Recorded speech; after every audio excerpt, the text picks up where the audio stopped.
세상에 이런 말이 있습니다. 살아가면서 인생에 있어서 성공의 기회가 3번 찾아온다. 누가 했는지 모르지만 아무튼 이 말이 공공연하게 TV 드라마나 영화 이런 데서 많이 나옵니다. 어쨌든 살다 보면 이 말이 맞다면 한 번 실패하고 2번 실패하더라도 마지막 한 번의 성공의 기회가 우리에게 찾아온다. 이런 기회가 있다라고 믿고 긍정적으로 우리가 살아갑니다. 어떤 사람들은 그런데 이 말하고 다르게 성공의 기회가 굉장히 자주 찾아오는 경우도 있습니다. 또 반대로 살아오면서 성공의 기회가 한 번도 자기에게 찾아오지 않은 사람도 있습니다. 여러분은 어떻습니까? 여러분 살아오면서 나는 인생에 살아오면서 성공의 기회를 몇 번 잡아봤어. 아니면 나는 한 번도 내게 있어서 성공의 기회를 잡아본 적이 없어. 어쩌면 어떤 분은 2번은 내가 놓쳤는데 한 번은 아마 남아있을 거야. 이런 기대감이 있지 않나요? 저에게도 성공의 기회가 몇 번 있었던 것 같아요. 네. 그래서 몇 번 또 잡아봤고요. 또 놓친 적도 있습니다. 분명한 사실은요. 여러분 모두 이 자리에 앉아 계신 분들은 모르긴 몰라도 인생의 성공의 기회는 한 번은 잡으신 것 같아요. 무슨 말이냐? 제가 말씀드리는 건 뭐냐면 예수님을 믿으면 인생에 성공하신 분이라는 거예요.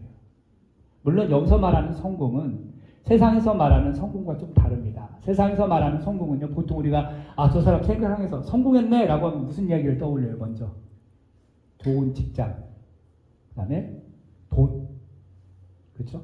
그리고 좋은 명예, 권력, 유명인, 이렇게 되면 성공했다라고 말을 합니다. 그러나 예수님 믿었다고 해서 세상 사람들이 저 사람 성공했네 이렇게 말은 하진 않지만 영적으로 봤을 때는 예수님을 믿고 예수님을 경험하고 인격적으로 고백한 사람들은 그 인생이 성공한 인생이다라고 말할 수 있는 거예요. 제가 왜 이런 말씀을 드리냐면 예수님을 믿지 않았을 때 세상에서 그냥 잘 먹고 잘 살고 있을 때는 몰랐다가 예수님을 만나니까 내가 죄인이라는 사실을 깨닫게 되는 거예요. 그리고 예수님을 만나면서 그 십자가의 은혜로 내가 죄 고백을 하고 용서함을 받고 원래는 내가 심판받을 수밖에 없고 지옥 갈 수밖에 없는 운명이 정해져 있다가 예수님의 그 십자가의 은혜로 말미암아 이제 심판에서 생명으로 옮겨졌다는 하나님의 자녀가 되는 천국에 들어가게 되는 그런 특혜를 누리게 된 거. 이게 바로 성공이라는 거예요.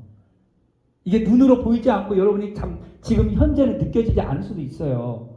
그러나 마지막 때에는 이것이 반드시 우리들에게 경험이 되어질 거라는 거죠.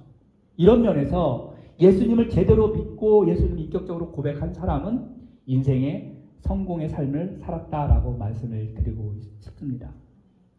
여러분, 바울이라고 하는 사람 우리가 계속 보지만 이 사람 세상적으로 충분히 성공할 수 있었던 기회가 여러 번 있었습니다. 아마 3번 이상 그 이상 있었을 거예요. 왜냐하면 제가 말씀드리지만 여러분 성경 읽으면 알겠지만 바울은 어떤 사람이에요? 계속해서 이야기하지만 로마를 지배했던 그 시대에 이분은 로마 시민이었습니다. 태어날 때부터. 그렇죠? 그리고 그의 고향은 오늘 성경에도 말하지만 천부장도 이야기하고 또 유대인들에게도 이야기하지만 그는 조그마한 동네에서 태어난 게 아니었어요. 성경에 보면요. 뭐라고 나오냐면 39절에 나는 유대인이라 소읍이 아닌 길리기아 다수의 시민이다. 소읍이 아니다.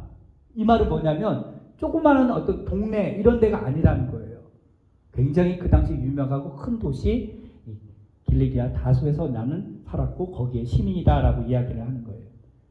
일단은 큰 도시에서 태어나면 시골에서 태어난 사람보다 출세의 기회가 아무래도 좀 크겠죠. 우리 한국 속담이 이런 말이 있습니다. 말이 태어나면 어디로 보내요? 제주도로 보내요. 사람이 태어나면 어디로 보내요? 서울로 보낸대요. 왜 서울로 보낼까요? 그만큼 서울에 가면 넓은 환경과 좋은 교육 환경 이런 것들, 성공의 기회, 세상에 말하는 성공의 기회가 많이 주어지기 때문에 큰 도시로 가라는 거예요.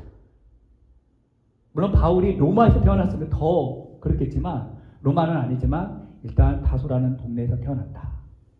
거기에다가 또 우리가 계속 살펴보지만 당시 최고의 율법학자였던 가말리알 밑에서 공부를 했다.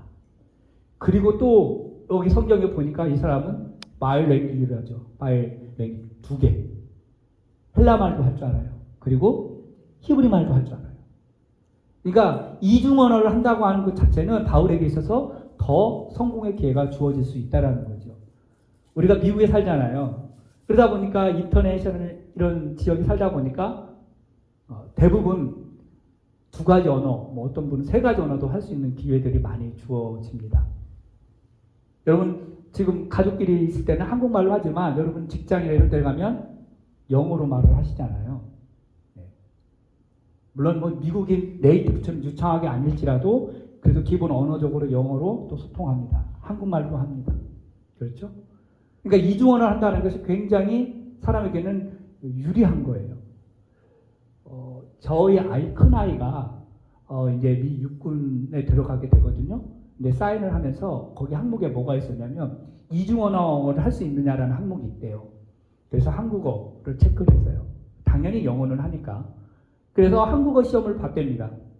그래서 기본적인 거 아주 굉장히 쉬운 걸 봤나 봐요. 그래서 너무 쉬웠다고 그래서 패스를 해서 자기는 이중언어자이기 때문에 월급을 받는데 영어 하나 하는 사람보다 월급을 더 받는다고 그래요. 근데 미국이라는 나라가 이제 영어만 할 줄 아는 게 아니라 한국어, 거기 또 뭐 스페인어, 뭐 몇 가지 언어 인정되는 언어가 있나 봐요. 그래서 이중언어 하는 그 군인들에게는 월급을 더 주는 그런 베네핏이 있다고 그래요.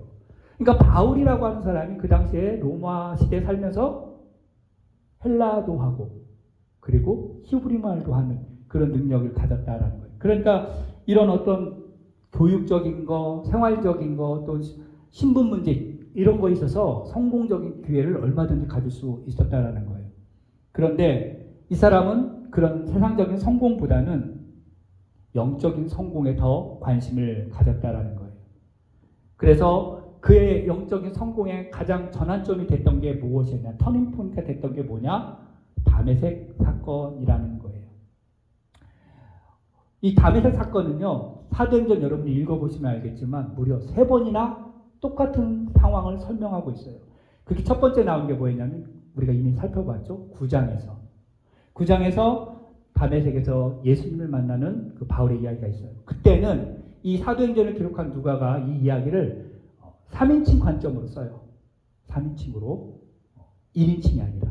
그리고 오늘 22장 오늘 우리가 본문 읽은 이 다메섹 사건에서는 바울이 유대인들 앞에서 자기의 이야기를 1인칭으로 이야기를 하는 거예요.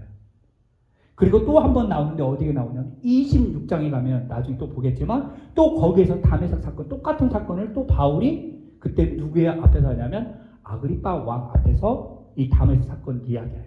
그러니까 사도행전의 총 다메섹 사건 바울이 경험했던 이야기를 3번이나 이야기한다는 거예요. 이것은 무엇을 이야기하느냐? 바울에게 있어서 이 다메섹 사건은 굉장히 중요한 사건이었고요.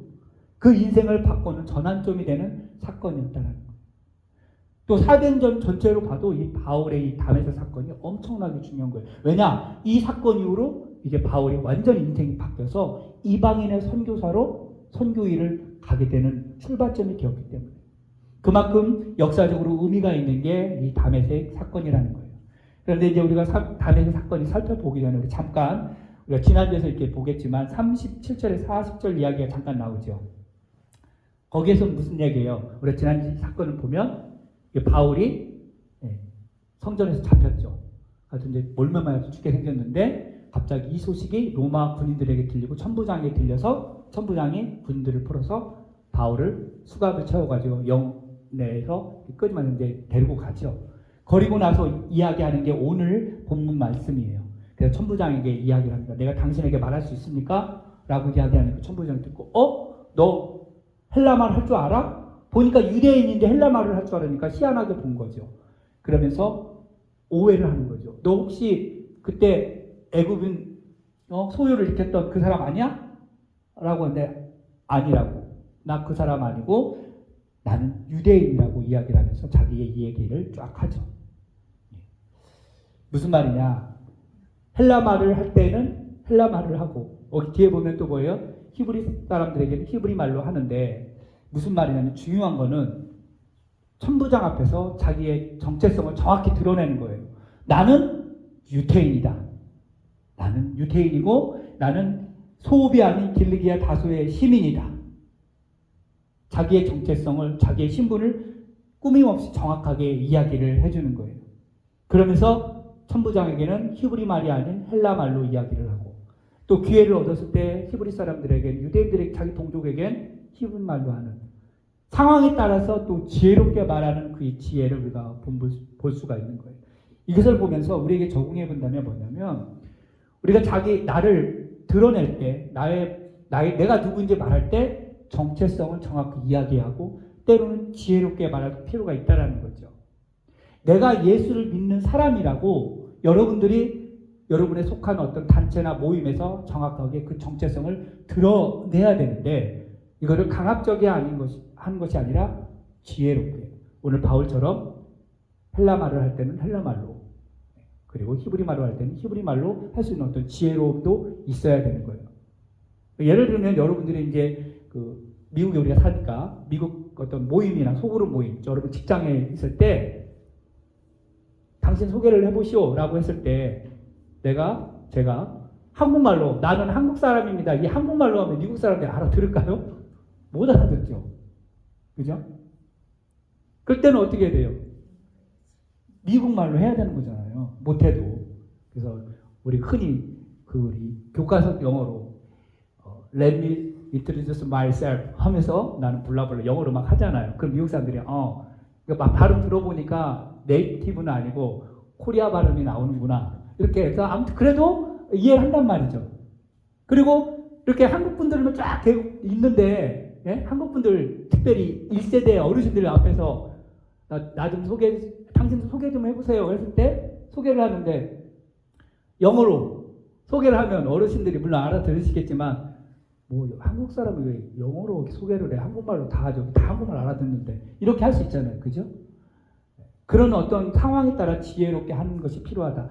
바울이 지금 오늘 그런 거예요. 천부장 앞에서 헬라말로 하고 유대인들 앞에서는 히브리말로 하는 어떤 지혜로운, 그러면서 자기의 정체성을 분명히 드러내는, 나는 유대인이다. 그렇다면 나는 그리스도인이다.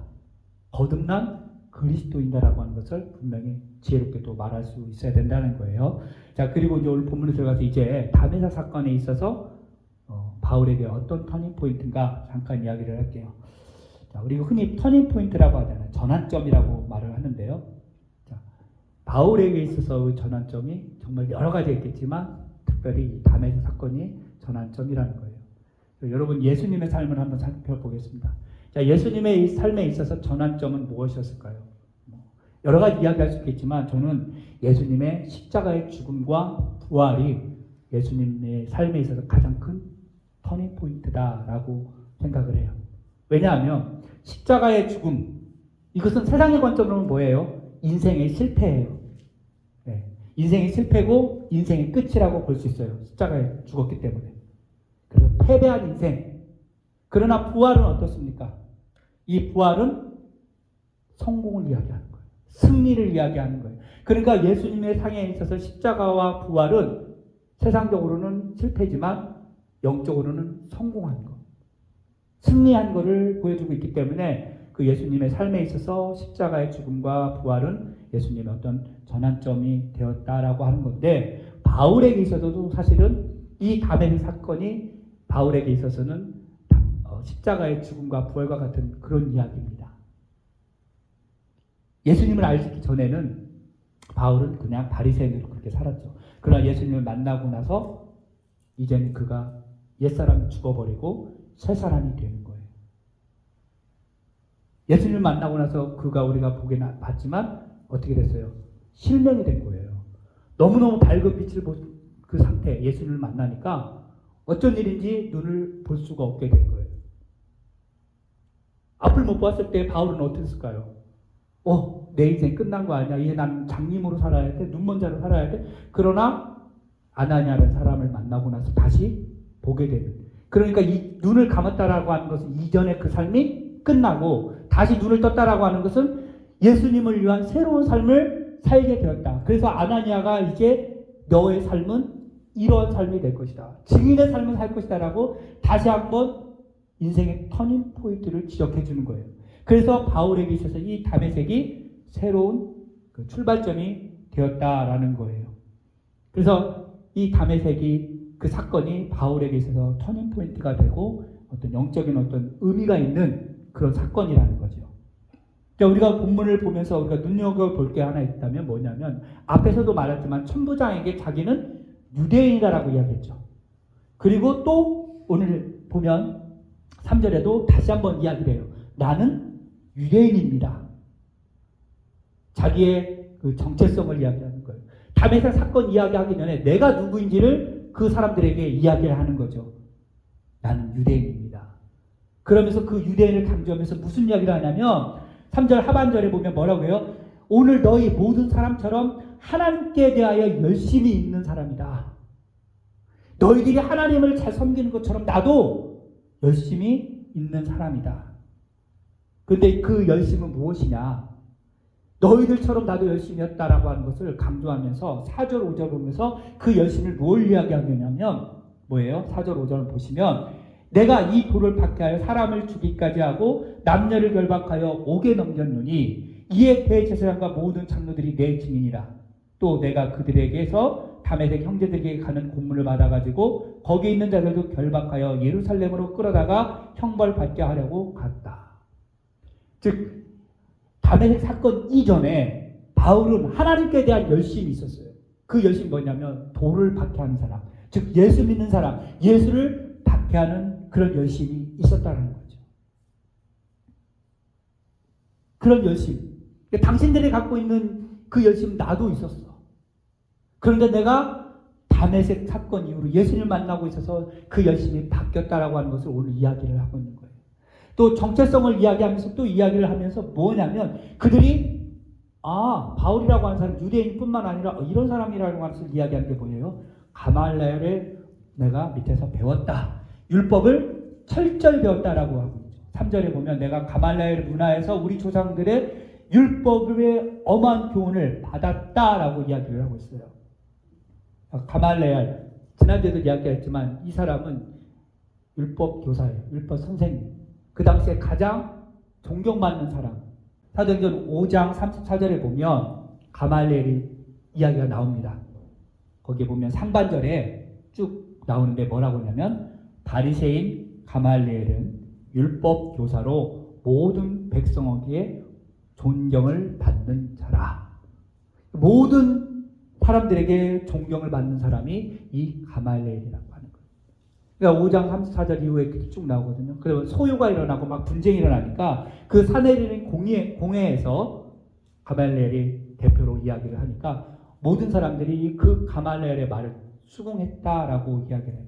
그러니까 존경과 신임이 있었던 사람, 그 사람 밑에서 내가 엄한 율법을 배웠다라고 이야기를 하는 거예요.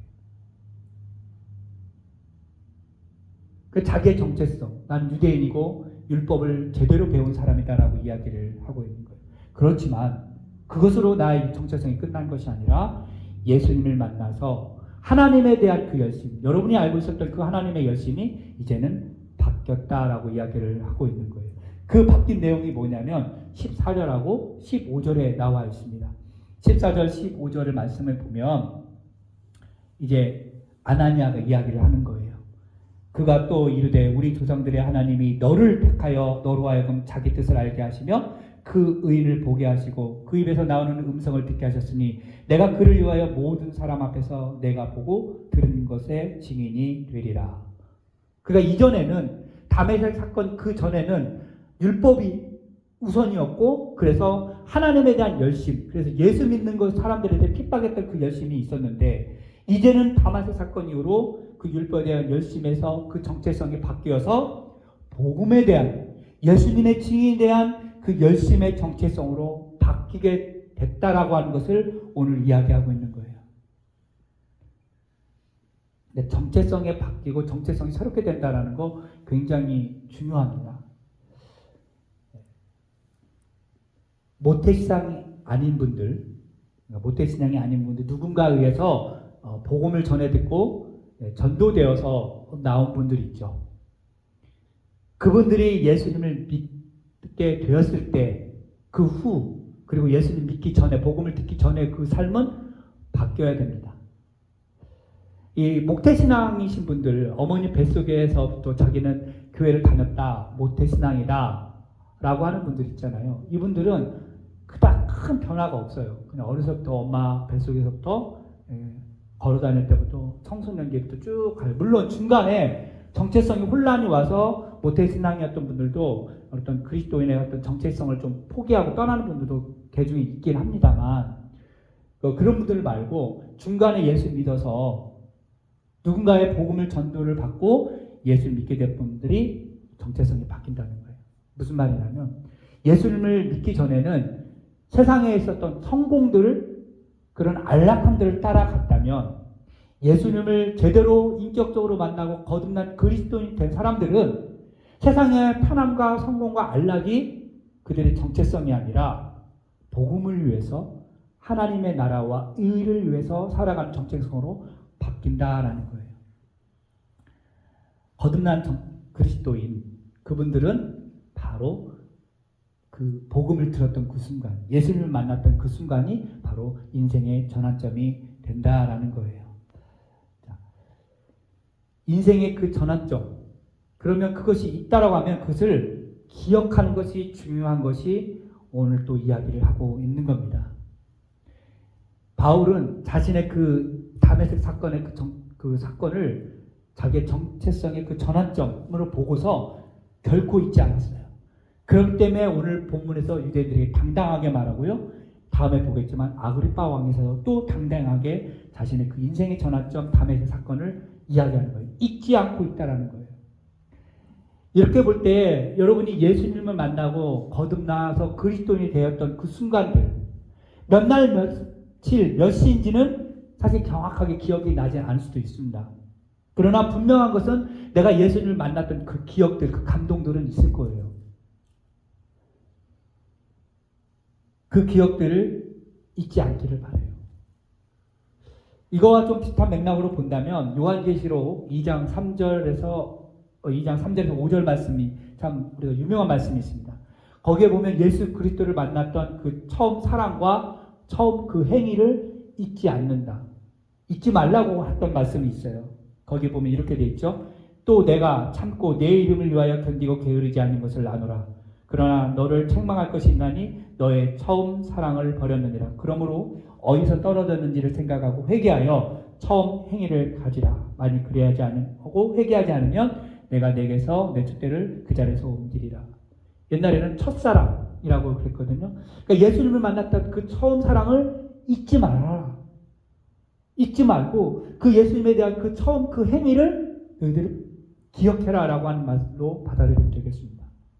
그러니까 여러분 삶 돌아보세요. 내가 예수님을 만나고 예수님을 인격적으로 고백했던 그날 그 감동, 그것을 여러분들이 기억하고 있는지. 제 이야기를 한번 잠깐 해보도록 하겠습니다. 저는 모태신앙이 아닙니다. 저희 집안에서는, 저희 가정에서는 제가 예수님을 처음 만났고 처음 믿었습니다. 초등학교 6학년 때니까 13살 때였습니다. 거의 지금부터 한 40년 전이 되겠네요. 친구 전도를 받고 교회를 나갔어요. 되게 그때 당시에 교회를 나가는 이유는 뭐 여러 가지가 있겠지만 저에게서는 뭐가 있었냐면 교회를 가면 과자를 줘요. 간식을.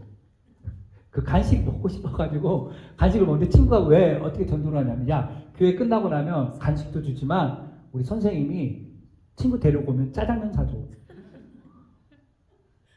여러분 40년 전에 짜장면이라고 하는 건 그 초등학교 아이에게 있어서는 엄청난 거였거든요. 저는 그 말을 믿고 예수님을 믿으러 간 게 아니라 그 짜장면 사준다는 그 말을 믿고 교회를 갔습니다. 간식도 주고요. 새로 왔다고 선생님이 진짜 짜장면을 애들 데리고 짜장면을 사주는 거예요. 그 맛을 지금도 잊지 못합니다. 그리고 교회를 열심히 나갔어요. 왜? 짜장면 한 번 먹었다고 이제 그 미안한 것도 있고 고마운 것도 있지만 간식을 계속 주니까, 간식만 주는 게 아니라 뭐 학용품도 가끔씩 연필도 주고 그랬어요.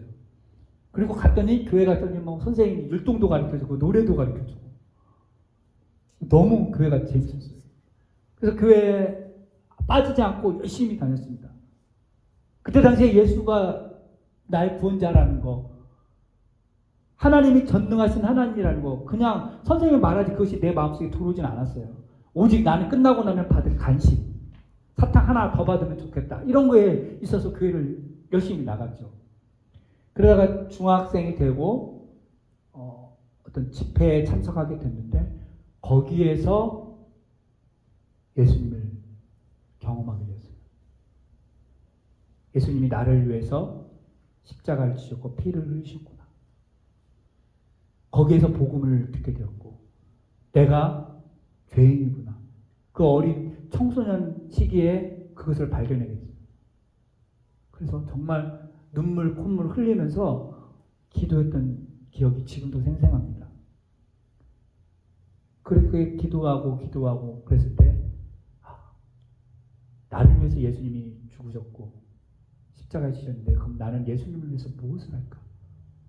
거기에서 제 인생에 전환점이 생겨버렸어요. 그날 전까지는 저의 목표는 뭐였냐면 저희 집에서 그랬어요. 그냥 평범하게 공무원 시험 봐서 공무원 하라고. 그래서 저는 꿈이 뭐였냐면 그 동사무소에서 가만히 보면 동사무소 앞에 가면 어서 오십시오. 뭐 도와드릴까요? 그러면 나 출생신고하러 왔는데요. 그러면 거기 싸우면 거기 접수해두고 얼마나 편해 보여. 야 저거 되게 좋겠다. 여름에는 에어컨 바람 착 나오고 겨울엔 따뜻하고 아주 좋겠는데 그 생각에 공무원이 딱이다. 공부는 말 잘 못했으니까 선생님은 안 될 것 같고 공무원. 이거 하자. 예수님 만나기 전까지. 그러다 예수님 만나고 나니까 공무원이 내 인생의 목표가 아니야. 난 무엇을 해야 될까? 그럴 때 제 마음 가운데 나를 살리시고 나를 하나님의 자녀 사유셨던 그 예수님을 내가 전하는 사람이 되어야 되겠다. 그때부터 저는 꿈이 목회자였습니다. 여러분 기억하시죠? 학교 다닐 때 보면 장래 희망 쓰는 게 있거든요. 저는 중학교 2학년 때부터 희망사항에 목사, 고등학교 졸업할 때까지 목사였어요. 그런데요, 문제가 생기죠. 제 인생의 전환점이 생겼고 나는 이제 목사가 될 거라고 했는데 우리 집안은 말씀드렸듯이 예수 믿는 사람이 하나도 없었어요. 제가 신학대학 간다고 하니까 집에서 난리가 났습니다. 우리 집안에 예수 믿는 사람이 없는데 네가 무슨 목사를 하냐. 엄마 아빠 소원대로 공무원이나 해라. 이랬어요. 근데 아니라고. 나는 예수님 위해서 살 거라고. 나는 목사가 될 거라고. 자식 이기는 부모 없다고 결국에는 신학대학을 보내주셨어요. 무슨 말씀을 드리냐면 인생의 전환점을 만날 때 예수님을 만나면 그 삶이 바뀐다는 거예요. 그렇다고 해서 여러분이 예수님이 이제 만났으니까 나도 인생의 전환점 만났으니까 나도 목회자가 돼야지 이런 건 아니고요. 여러분이 예수님을 제대로 만나면 그 삶의 중심이 세상적인 것에서 예수님으로 바뀐다라고 하는 거. 근데 그때 그 감정과 그 감동을 여러분이 잊지 않기를 바란다는 거예요. 기억하라는 거죠. 예수님을 만났던 그 첫사랑, 그 처음 감동, 그 처음 행동, 그 말을 좀 기억했으면 좋겠다라는 거죠. 이제 말씀을 정리하겠습니다. 바울은 예수님을 만나기 전에도 잘 나갔던 사람이에요. 성공할 수 있었던 사람이에요. 세상적으로. 그러나 다메섹 사건 이후 예수님을 만나고 나서 그 인생이 전환점이 생겼어요. 터닝 포인트. 내가 복음을 위하여 살겠다라고 작정을 했어요. 그는 몰매를 맞고 돌을 맞고 죽을 위기에 있음에도 불구하고 자기의 정체성을 한 번도 놓친 적이 없어요. 나는 그리스도입니다. 나는 예수 믿는 사람이다. 그 누구 앞에서도, 천부장 앞에서도, 유대인들 앞에서도 예수의 십자가의 복음을 전하는 그런 삶을 살았다는 거예요.